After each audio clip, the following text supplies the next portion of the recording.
Good afternoon. I'm Felicia Chow from the Office of Communications, and we're live here at NASA headquarters. We've got some exciting news on worlds outside of our solar system today. First, we'll have brief presentations from all of our panelists, and then we're going to answer questions from those in the studio, on the phone, and on social media. To ask a question via social media, please use the hashtag AskNASA. Today's participants are Thomas Zurbuchen, Associate Administrator of the Science Mission Directorate at NASA headquarters in Washington. Mikel Gilon, astronomer at the University of Liège in Belgium. Sean Carey, manager of NASA's Spitzer Science Center at Caltech IPAC in Pasadena, California. Sarah Seeger, professor of planetary science and physics at Massachusetts Institute of Technology in Cambridge. And Nicole Lewis, astronomer at the Space Telescope Science Institute in Baltimore. And with that, Thomas, can you start us off with what the big... Hey, thanks so much, Felicia. Look, I've been Associate Administrator for the Science Mission Director for close to 5 months, and I've just been in awe, and I'm in awe today about both the depth and the breadth of the science that we do here. We're changing people's lives every day, and we enlarge in the space we know. We stretch our imagination, we inspire every day. And today's story is just that. I'm excited to announce today that Dr. Mikel Gilon and his team have used our Spitzer Space Telescope to determine that there are actually 7 Earth-sized planets orbiting the nearby TRAPPIST-1 star about 40 light years away. What's more, that you can see in this illustration, is that 3 of these planets, marked in green,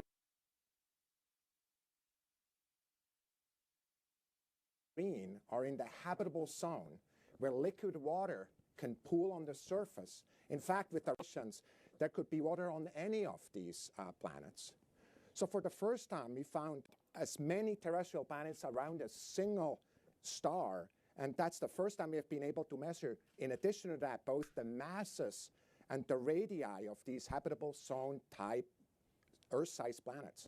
These planets are among the best of all the planets we know to follow up, to see, for example, with the James Webb Space Telescope that we're going to launch last year, the atmospheres, and also to look at biosignatures if there are any. The discovery gives us a hint that finding a second Earth is not just a matter of if, but when. Scientists believe, actually, that around every star there could be 1 planet. Take 3, take 5, take 7. And you can just imagine how many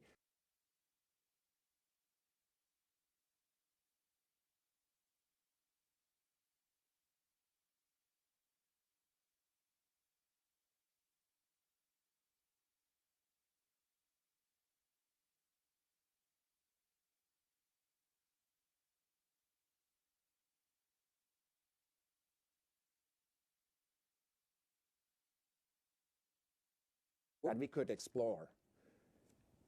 And what we really have in this story is a major effort towards answering one of these very questions that are at the heart of so many of our philosophers, of what we're thinking about when we're by ourselves, and that basically is, are we alone out there?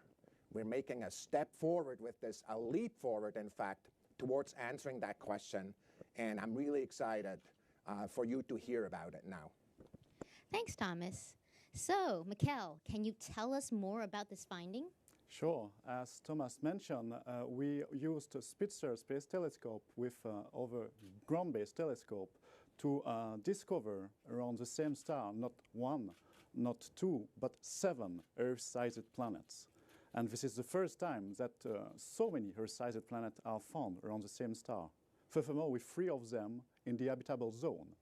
And the star itself is what is called an ultra-cool dwarf, which is the least massive kind of stars that exist. And these stars are much smaller, much cooler than our Sun. And still, they are very frequent at the scale of our galaxy, more frequent than solar-type stars. And if you look at this illustration, you see the comparison between a basketball and a golf ball. Well, in our case, the basketball would be the Sun, and the golf ball, it would be TRAPPIST-1. So TRAPPIST-1 is much cooler, much smaller than our Sun, And so the planets in its habitable zone are much closer to it, very close to it, with very short orbital periods. And in these graphics, what you can see are the planets which were found around TRAPPIST-1, with the 3 of them which are in the habitable zone, so also called the Goldilocks zones, where liquid water could exist, is the most likely to exist at the surface of a rocky planet. Having 3 of these Earth-sized planets in this habitable zone is very promising for the search for life beyond our solar system. So what can you tell us about these distant planets? Well, we have measured with Spitzer very, very precisely their sizes. And furthermore, we have, thanks to Spitzer 2, preliminary measurements of their masses for 6 of them. And for 1 of them, our measurement is precise enough to strongly suggest a water-rich composition, which is very exciting because this is one of the planets in the habitable zone. Furthermore, these planets are orbiting so close to the stars that they must be, or they are probably, tidally locked, which means they always face the star with the same side, like the moon, to the Earth. And so if you look at this animation, you can see a view of tidally locked planet with a permanent day side and a permanent night side. The TRAPPIST-1 planet could be just like this. Now, what is also exciting here about this system is that the planets are so close to each other. If you were on the surface of one of these planets, you would have a wonderful view on the other planets. You wouldn't see them like we see Venus or Mars, like dots of light. But as you can see in the next illustration, you would see them really as we see the moon. You would see worlds with, which are very big. You could see the structures on these worlds. They would be as large as the moon and even larger for some of them. So it would be a wonderful view on these planets. Thanks, Mikel. So Sean, can you give us an idea or more context to Discovery and why Spitzer played such a vital role? Absolutely, Felicia. I'd first like to say that my opinion, this is the most exciting discovery we've had yet with Spitzer in its almost 14 years of operation.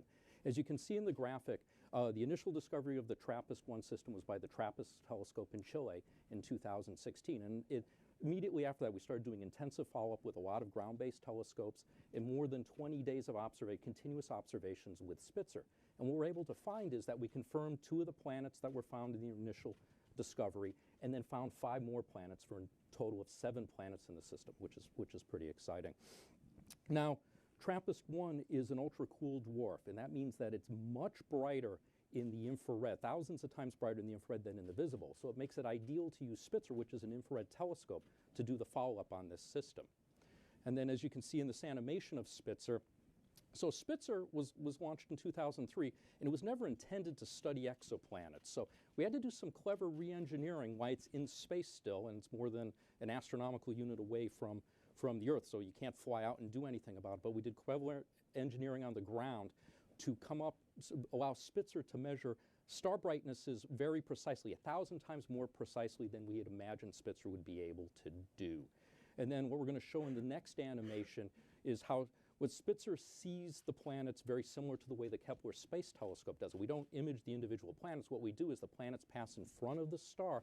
We see the amount of white that the star is dimmed by when that planet is blocking it. So the dips you see in this animation are the planets going in front of the star, blocking a little bit of the white.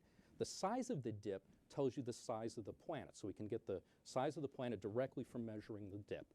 Now, when you see the different planets, they keep orbiting around, and every time they transit, you can measure the spacing between the transits, and that tells you about the orbit, the period of the orbit, how long that year is, and for that planet. And then when we know how long it takes for the planet to go around the star, we also know the distance it is from the star, and that also tells us whether or not it's in the habitable zone. Now, the TRAPPIST-1 system and its planets are in an interesting configuration. The planets are all very close together, and their orbits are spaced such that they gravitationally interact with each other. They tug and pull each other as they go flying around, orbiting around their star. And what that does is it changes the timing of the transits a little bit as the planets are tugging each other, so they don't happen as regularly as you would expect without the tug. And with that, measuring those differences, what we're able to do is measure the masses of the planet. So now we have the mass of the planet, the size of the planet, so we can make an estimate of what the density of the planet is. And that's important because that gives us some understanding about what the composition of the planet is. From that, we can tell where the planets are, whether they're rocky, gaseous, or even watery. Thanks, John.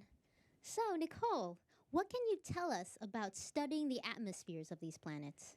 Yeah, so the atmospheres of planets tell us a great deal about the formation and evolution of planets, and also about all of the physical processes that are occurring on the planet's surface and in the air, especially those that might make the planet habitable or actually indicative of hosting life.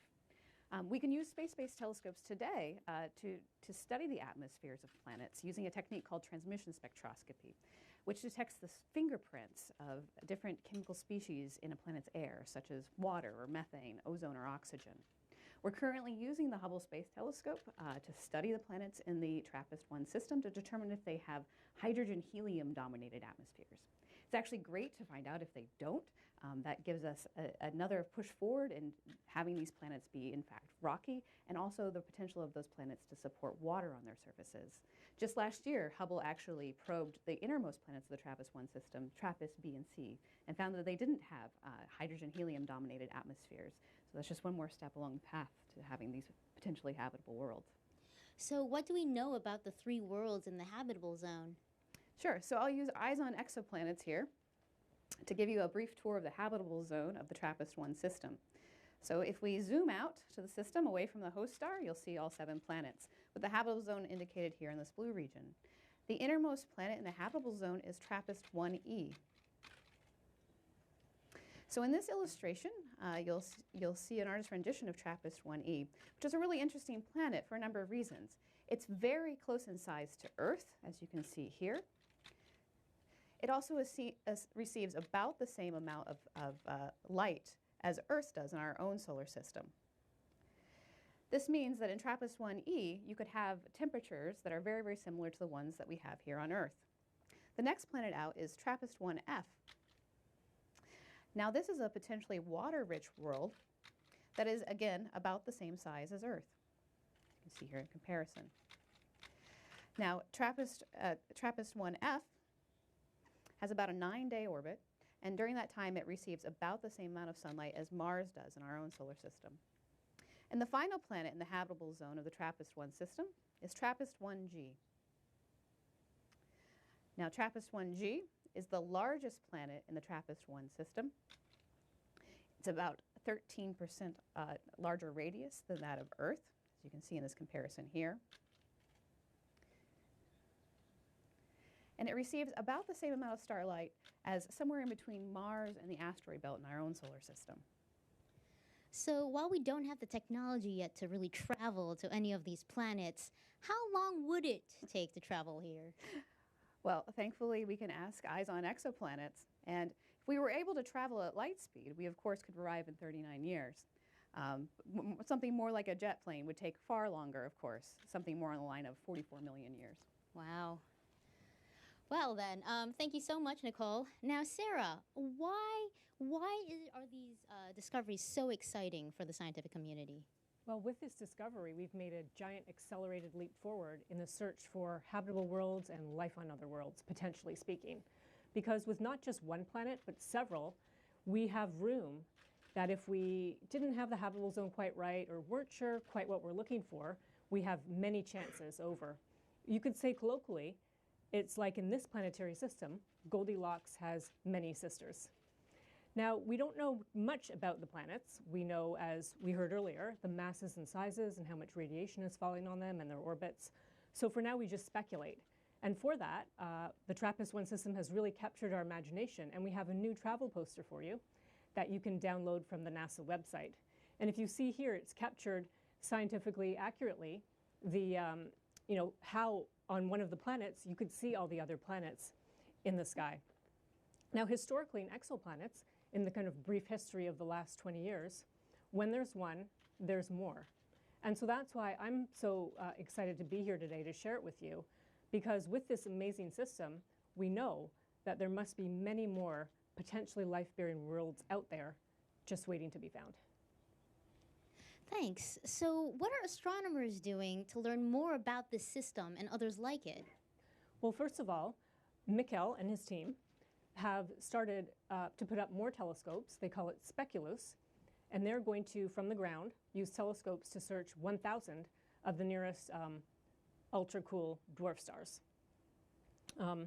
And actually, I just have to back up a second about this TRAPPIST system because I forgot to mention that one of the reasons astronomers are so excited about it is it's a veritable laboratory for studying planets orbiting very cool, very small, very dim red stars that are so incredibly different from our sun. In fact, astronomers constantly go back and forth about all the excitement about these worlds because they're very easy to study. Other people have fears and concerns, and so we actually get to test many people's theories about these worlds being tidally locked and radiation from the host star and things like that. So hopefully, we're counting on Speculoos to find more of these systems and planets around these ultra-cool dwarfs, these very common stars that we can study. So in addition to the Speculoos, in astronomy, when someone makes a discovery like this, we put almost any telescope that can follow up to follow up. And so in that way, we have, we heard about Hubble already from Nicole, but the Hubble, Kepler K2, Spitzer, and other telescopes are exploring the TRAPPIST system further. I'd say that what the team is most excited about, although this is still a bit in the future, is the James Webb Space Telescope, which will launch later in 2018. Because with this telescope, and the reason the TRAPPIST planets are so significant is that they are accessible to observations with the James Webb Space Telescope. You can see an animation of it here. So with the James Webb, we'll be able to study the atmospheres, and we will try to assess the greenhouse gas content, which will help us understand the surface temperature of the planets. Are they indeed the right temperature to support liquid water and life as we know it? In fact, we're even going to use the James Webb to search for gases that don't belong that might be produced by life, such as oxygen, ozone, methane, and a whole host of other gases. Thanks, Sarah. So before we go into Q&A, Thomas, do you have any closing thoughts for us?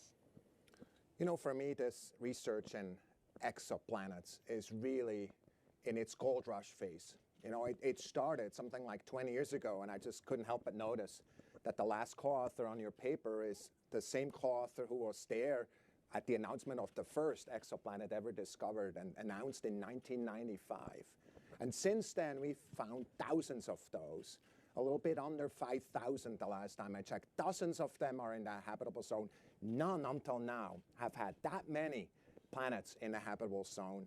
And it's only expanding. This is going forward at a rapid pace, not just because of the telescopes that are there now, but the telescopes we're launching soon. And you talked about the James Webb Telescope, but also TESS, of course, that's going to be there, and WFIRST that's being planned right now. Again, really opening our lens, opening our viewpoints onto the universe, and especially, in many cases, these exoplanets.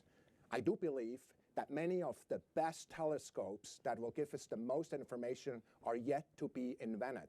There's many things we don't know, many questions we have that come up when we see these observations. We look at all these animations.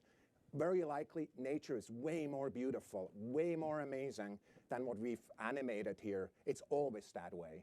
And so for us, the question is, how do we actually open up our lens and see these things? How do we get so much data from that the kind of questions that Sarah asked are actually able to be answered? And for me, at the end, it's all about that thought that I have so often when I go to bed at night and really imagine how these other worlds really look like. The fact that there are worlds out there, just like the Earth, that have some commonalities with the Earth, and you could imagine these worlds. It's just only happening right now. These questions about are we alone are being answered as we speak in this decade and the next decades. So I'm really excited about this. Thanks, Thomas. With that, let's transition to Q&A. We've got a ton of questions on social media, so we'll go there first. If you'd like to ask a question using social media, please use the hashtag AskNASA. All right, wonderful. We've got lots of questions coming in. This first one comes from Twitter user JJams, who asks, what is the total amount of possibly habitable planets we have found, including these TRAPPIST discoveries? Okay, I'll take that one. Okay, the total number of habitable planets, believe it or not, is unknown. And it depends on who you ask and how you count them. We would say that there are, let's say, a few dozen exoplanets that you might consider habitable, but the bottom line is that many of them may be a bit too hot or a bit too big. We really have to wait until we can see the atmospheres to know how hot or cold the planets really are. And that's why the TRAPPIST planets are so relevant, because they actually, unlike a lot of the other habitable zone planets, we can actually assess them in the near future. Wonderful. All right, the next question here comes from Scott, who asks, any confirmation of water on the planetary bodies? Yeah, I can handle that one. There's has not been any confirmation of water on these planetary bodies, and it'll take a lot of observations with Hubble or in the future with Webb to probe the atmospheres and see if we can detect water on these planets. But I think it's fair to add that people are looking. Yes, and we getting are lots of certainly data on looking. that. Great. This question comes from Twitter user Matthew, who asks, will this be one of the first observations for JWST? And how much can we learn about TRAPPIST, E, F, and G until that mission launches? You should I can take that one too. You know, a lot of folks, since learning about the system, have thought about observing it with JWST, and I am fairly certain that Cycle 1 will see some observations of almost all of the planets in the system. And then I guess to add further, even now we're continuing to take observations from the ground and with Spitzer to look at the transit timing variation. So we're going to get better measurements of the masses of these planets as time goes by. And the next year we'll have much better measurements than we have currently. Okay, we're going to take one question on the phone line from Jay Bennett from Popular Mechanics, and then we're going to go back to social media. So Jay? Hello, everyone. I was wondering if the fact that TRAPPIST-1 is a particularly cool red dwarf means that it's more likely to support planets that are potentially habitable because it doesn't have as much stellar activity, solar flares, eruptions, these types of things. I can take this one. So ultra-cool dwarfs are known to be very active when they are young, and this is the main concern about these potentially habitable planets, that they could have been, the atmosphere been eroded strongly by the star when it was young. Now it's quiet. It's a quiet ultra-cool dwarfs, so it's not very active. But maybe when it was young, the conditions were quite different. So it will be by observation that we will really figure out the past of this planet and what happened during this very active and young phase. I'll just add to that and rephrase what Mikhail said to just say the great news is we can observe in the near future. We no longer have to rely on what we think and speculation, because nature usually is smarter than we are. And if there's any way for a life to get a foothold, we like to believe it will. Thank you. We're going to go back to social media. So Jason? All right, this question comes from Twitter user Amara, who asks, have you decided any names for these planets yet? Cheers. Yeah, definitely. A name. To give them a name. Well, they mean like a popular name? Like Oh, well, we have plenty of possibilities which are all related to Belgian beers, but we don't think they will become official. So right. for now, let's call them B, C, D, and so on. Admittedly, we have no way to easily give official names to exoplanets in the same way that we do for asteroids, but perhaps it's something we should try to change. Yeah. Great. This next question comes from Twitter user Joe Fiend, who asks, does the Earth-sized planets have any moons revolving around them? And if no, how can there be possible waves on water? Well, in our data, we have no indication of a moon. And so, furthermore, if we look at our theory, it would be quite unlikely to have a moon around a planet so close to its star. So maybe if there are outer planets still to found, maybe they could have a moon. We'll see in the future. There are still many news to come about the system. But I'll add further, the tidal forces between the planets are not negligible. So if there was water on these planets, there would be tides as well because of the tidal forces between the planets instead of planet-moon. Yes, indeed. Next, we're going to go to the phone lines. We have Keith Cowing from NASA Watch. Keith? Hi, a question probably best for Sarah Seeger. I'm looking at these planets. I assume they're really close together. It reminds me of the Jovian and the Saturnian systems where stuff is thrown from one world onto another, and there's questions about why, should you consider these as an ecosystem? I'm a biologist. I'm looking at 3 potentially habitable worlds real close to each other. Should we be thinking that conceivably the biosphere around this very tight-knit group of planets might extend beyond just one planet if they're this close to each other? Well, that's a wonderful question, and we haven't thought that far yet. but I'm sure there's a student out there, listening in who should take this problem on. I'll just back up one step, though, and answer a slightly different question, because if we want to think about an intelligent civilization elsewhere looking back at us, they may be having a press conference saying, hey, there's 3 habitable planets there. Venus, Earth, and Mars may appear to be in the habitable zone.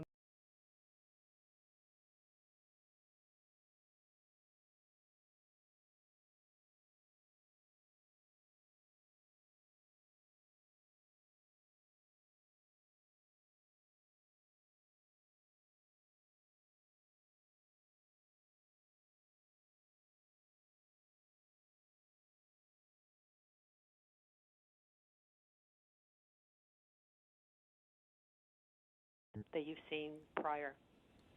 3.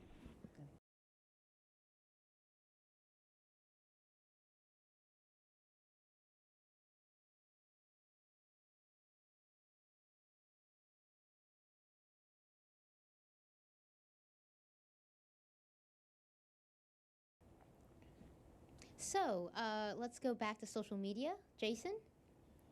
All right, this question comes from Miles O'Brien here on Twitter, who asks, what sort of instrument could be used to answer the question of whether these planets harbor life? Could Webb do it? Sure. So Webb has a suite of instruments that cover, wavelengths from sort of the near infrared all the way through farther into the infrared spectrum. But in particular, it has a lot of very powerful spectrographs aboard. So this is going to allow us to do this transmission spectroscopy technique that I talked about earlier. And it covers the right wavelength range where we can start to detect molecules like water, methane, ozone, and oxygen.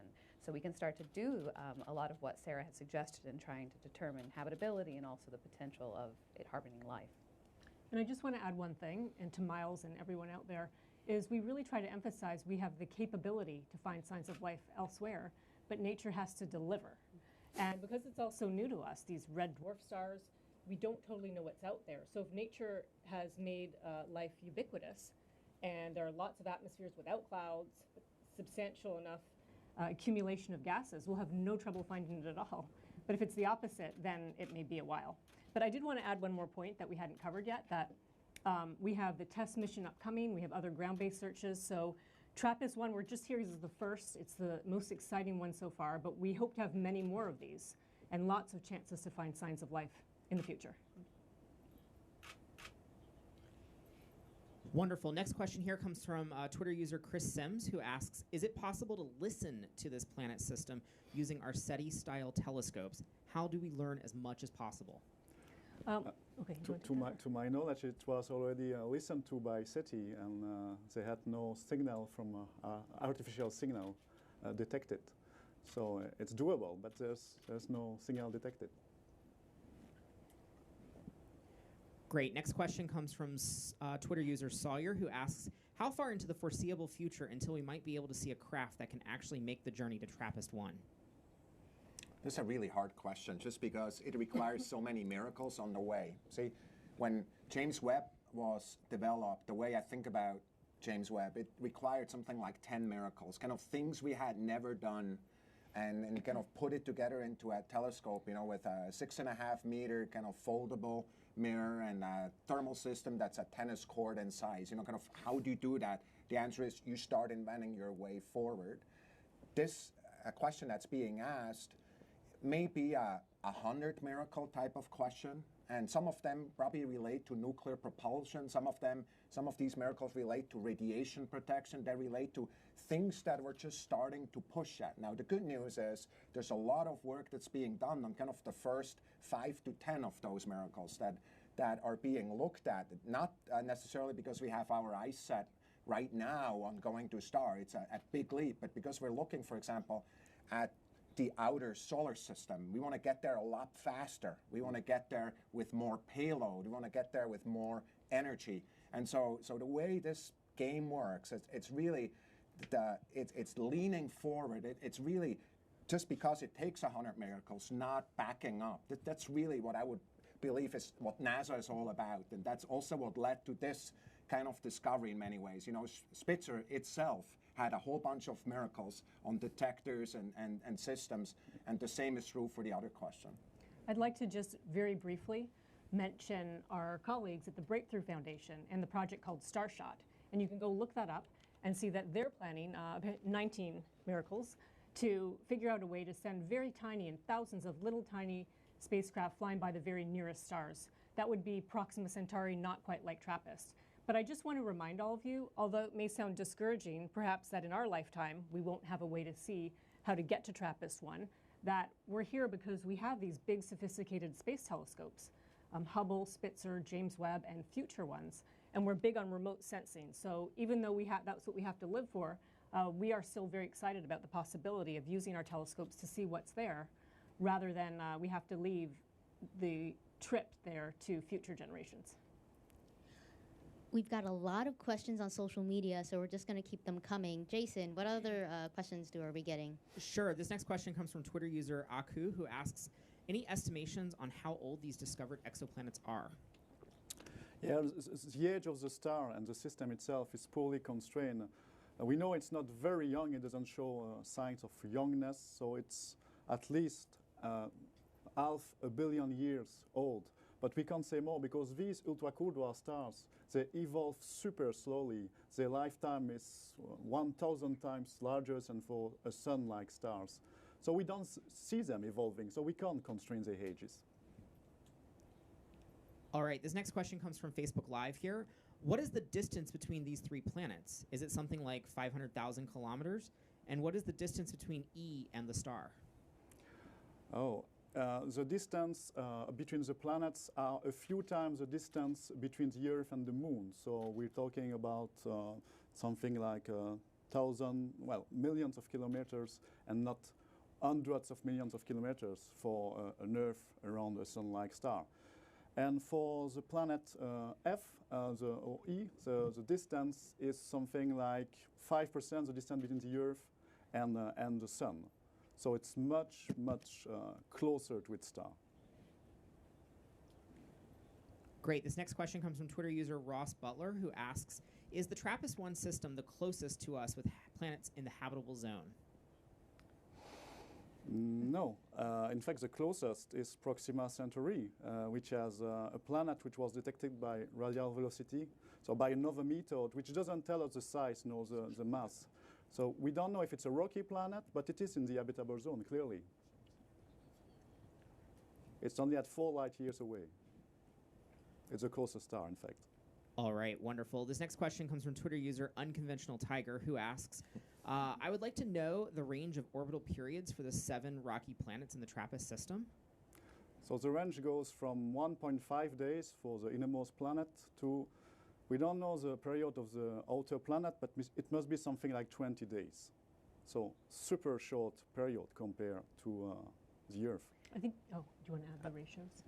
You can add the ratio. No, I think, Mikhail, you should add the resonance and the integer ratios. Okay. So indeed, also the periods themselves are related by our commensurable, so they are related by ratios of integer numbers, which is very peculiar dynamical configuration that we can find in our solar system for the Galilean moon around Jupiter. And it shows that, it indicates at least that these planets should have formed further out and migrated and been trapped during this migration inwards in this very peculiar configuration. If this is the case, they are super water rich because they must have formed in an environment which was very rich in ice or in water ice, and it should be reflected in their composition. And we will know soon, thanks to notably to many new Spitzer observations that are coming. Okay, before we take more questions from social media, I'd like to ask each of you to kind of give some thoughts about why this finding is so exciting for you personally. And we're going to start with Nicole and then work our way to Thomas. Yeah, so this finding is really exciting for me because this is a great opportunity to study Earth-sized planets' atmospheres in great detail.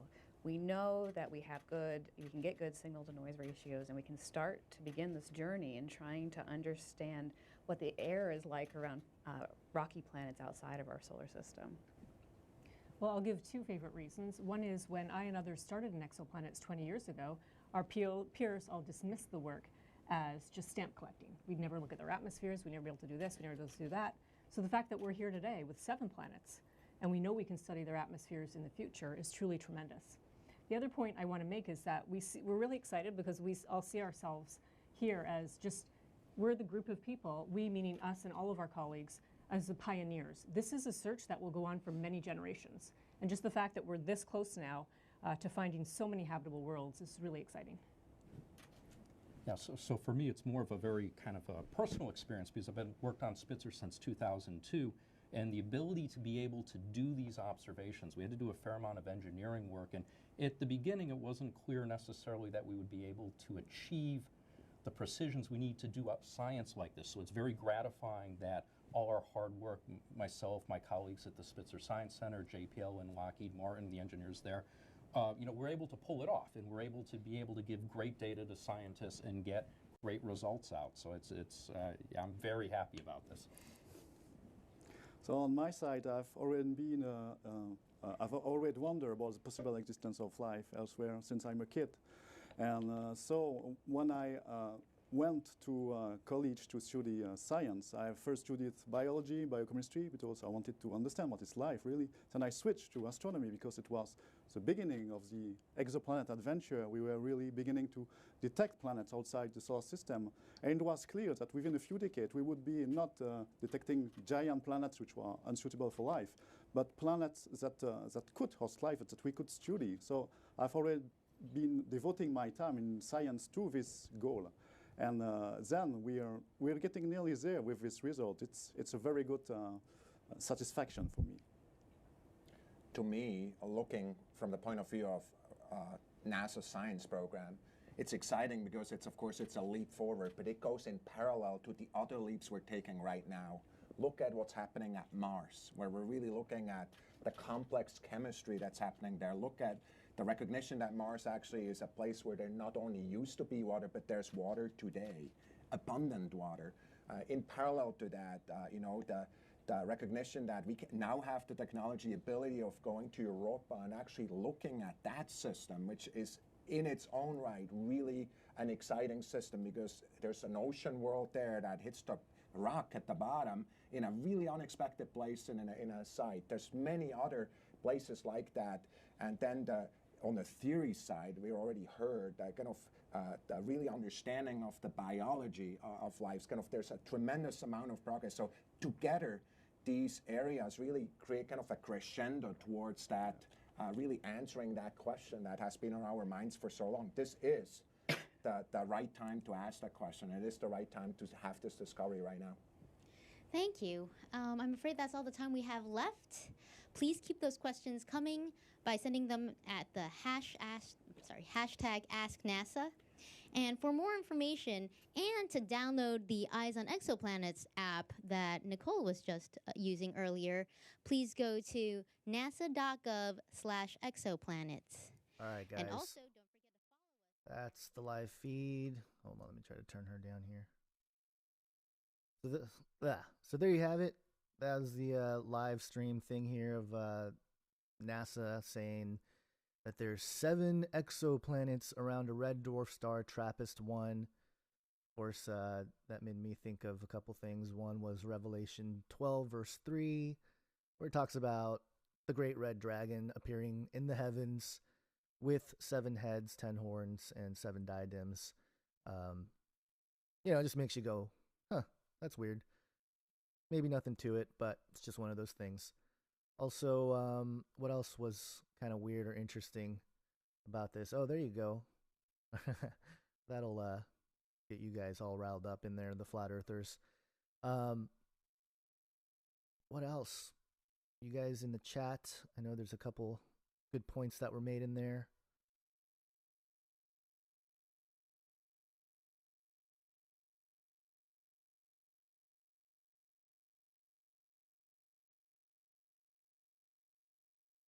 Can you guys hear me at all?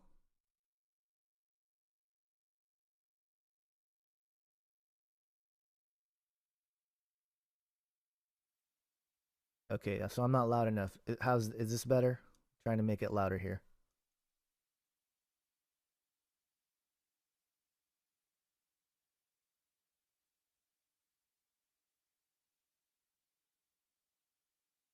Just quiet. All right. I might not stick around just because I don't have all the technology here figured out.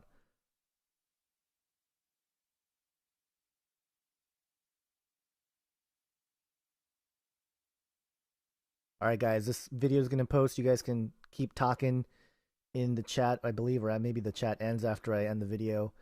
Have an awesome day, guys. God bless.